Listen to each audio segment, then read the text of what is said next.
Imagine só você descobrir que alguns dos deuses mais poderosos e temidos da antiguidade foram simplesmente apagados da história oficial, banidos das escrituras e transformados em demônios pela tradição judaico-cristã. Pois é, meu amigo, a história que você vai ouvir hoje vai mexer com tudo que você pensava saber sobre religião antiga e vai te mostrar como a política e a fé sempre andaram de mãos dadas desde os tempos mais remotos.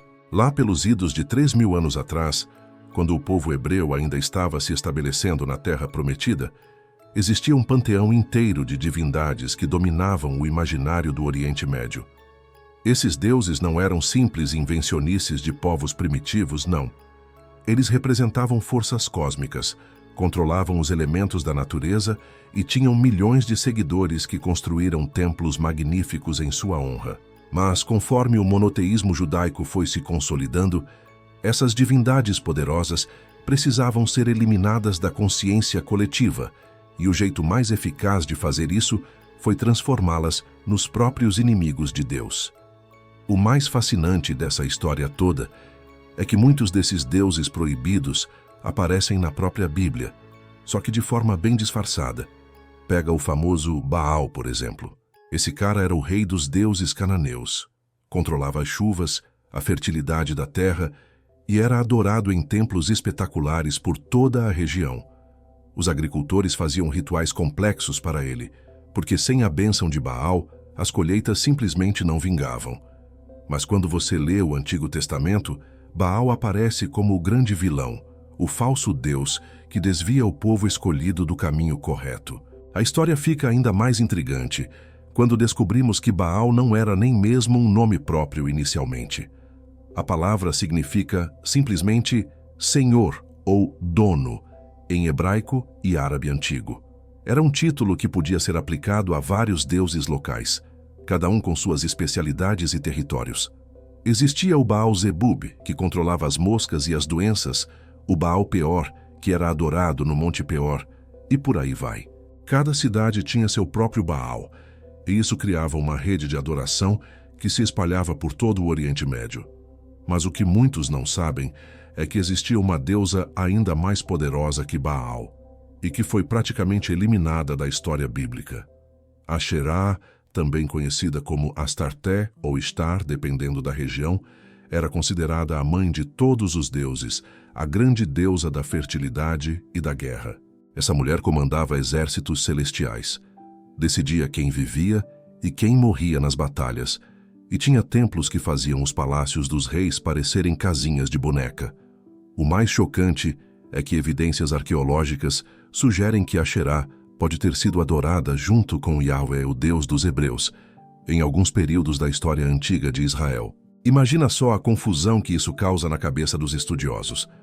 Foram encontradas inscrições em sítios arqueológicos que mencionam Yahvé e sua Asherá, como se ela fosse uma espécie de consorte divina do Deus hebreu.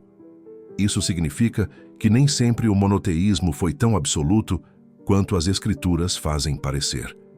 A transformação desses deuses em demônios foi um processo gradual e muito inteligente. Em vez de simplesmente negar a existência dessas divindades, o que seria difícil de fazer, considerando que milhões de pessoas acreditavam nelas, os escribas hebreus optaram por reconhecer seu poder, mas reclassificá-las como forças do mal. Assim, Baal virou símbolo de idolatria e perdição. Asherá se transformou em representante da prostituição sagrada e da corrupção moral, e assim por diante. Porém, talvez o caso mais impressionante seja o de Moloque, uma divindade que exigia os sacrifícios mais extremos que você pode imaginar. Esse deus, adorado principalmente pelos amonitas, era representado como uma figura colossal de bronze com braços estendidos, aquecida por uma fornalha interna. Os seguidores de Moloque acreditavam que apenas oferecendo o que tinham de mais precioso, seus próprios filhos, poderiam garantir prosperidade e proteção divina. As crianças eram colocadas nos braços em brasa da estátua, enquanto tambores tocavam alto para abafar os gritos. É compreensível que uma prática tão brutal tenha sido completamente rejeitada pela tradição judaica, mas o interessante é como Moloque aparece nas Escrituras. Ele não é tratado como um Deus falso ou inexistente, mas como uma entidade real e terrivelmente poderosa que compete diretamente com Yahvé pela devoção do povo. Isso sugere que, na visão dos antigos hebreus, esses deuses realmente existiam. Apenas serviam ao lado errado da batalha cósmica entre o bem e o mal. Outro personagem fascinante dessa galeria de divindades banidas é Dagon, o deus peixe dos filisteus. Metade homem, metade peixe, Dagon controlava os mares e era considerado o provedor de abundância aquática. Seu templo em Gaza era uma verdadeira maravilha arquitetônica, com colunas massivas e decorações que representavam criaturas marinhas fantásticas. A própria Bíblia conta a história de como Sansão derrubou esse templo, matando milhares de filisteus numa só tacada. Mas talvez o mais curioso seja perceber como algumas características desses deuses proibidos acabaram sendo incorporadas na própria tradição cristã posterior. O controle sobre tempestades que era atribuído a Baal acabou sendo associado a Jesus, acalmando a tempestade no mar. A imagem da grande Mãe Celestial que Axera representava ressurgiu na veneração à Virgem Maria.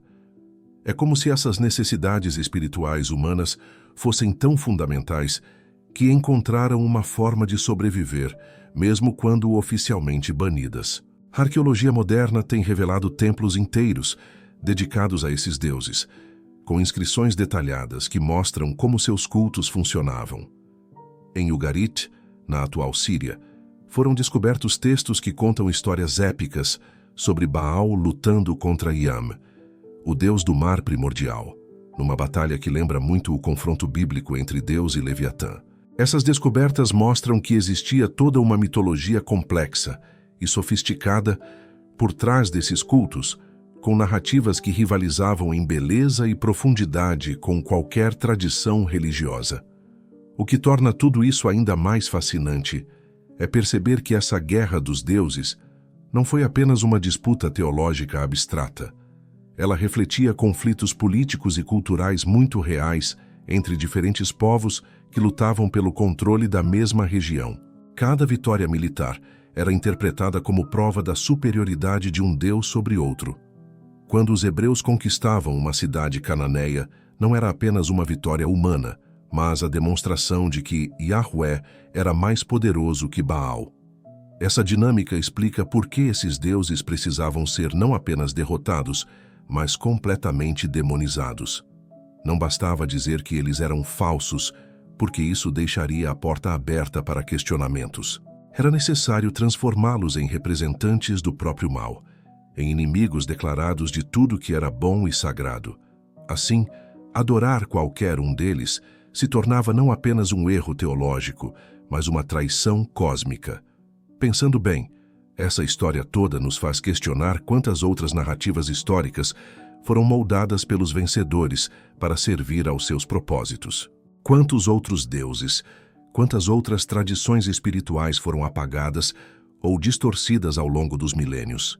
E será que, no fundo, essas antigas divindades ainda exercem algum tipo de influência sobre nosso imaginário coletivo, mesmo depois de todos esses séculos de esquecimento forçado?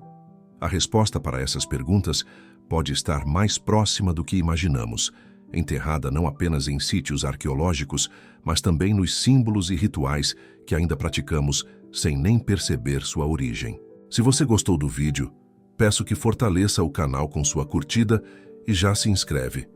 Comenta aqui embaixo. Você conhecia algum desses falsos deuses? E se você quiser saber sobre os mais terríveis demônios do livro de São Cipriano, dá uma olhada neste próximo vídeo aqui.